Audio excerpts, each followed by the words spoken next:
As per report CSK ফ্যানদের জন্য একটা বিশাল good news বেরিয়ে আসছে। হ্যাঁ বন্ধুরা, তোমরা যেটা ছবিতে দেখতে পাচ্ছ না সেটাই ঠিক, যে Surya Kumar Yadav next year CSK new captain হতে পারে। এটা কতটা সত্য, এটা কি আদৌ হতে পারে? হ্যাঁ বন্ধুরা, আমরা এটা জানি যে মুম্বাই ইন্ডিয়ান্স কিন্তু 100% কিন্তু সূর্যা কুমার যাদবকে তারা রিটেন করতে পারবে না, কারণ সূর্যা কুমার যাদব সে কিন্তু ক্যাপ্টেন্সি করতে চায় কোনো না কোনো ফ্র্যাঞ্চাইজ। আজ সেটা যদি সিএসকে এর মতন ফ্র্যাঞ্চাইজ হয় না, তাহলে তো সূর্যা কুমার যাদবের ব্র্যান্ড ভ্যালুটা আরো হাই হয়ে যাবে। কারণ কারণ আমরা আগাগোড়াই দেখি যে সিএসকে ম্যানেজমেন্ট বা সিএসকে ওনার তার একটা অভিজ্ঞতা প্লেয়ারের সাথে বরাবরই যায়।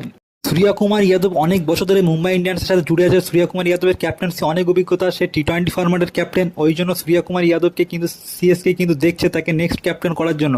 আর এমএস ধোনি যেরকম লাস্টে এসে বড় 6 ম্যাচ ফিনিশ করতে পারে, সেরকম কিন্তু সূর্যা কুমার যাদব লাস্টে ব্যাট করে 4-5 নম্বরে এসে কিন্তু বড় ম্যাচ ম্যাচ জিততে পারে এবং বড় 6 মেরে ম্যাচ ফিনিশ করতে পারে। ওই জন্য পারফেক্ট রিপ্লেসমেন্ট সূর্যা কুমার যাদব হতে চলেছে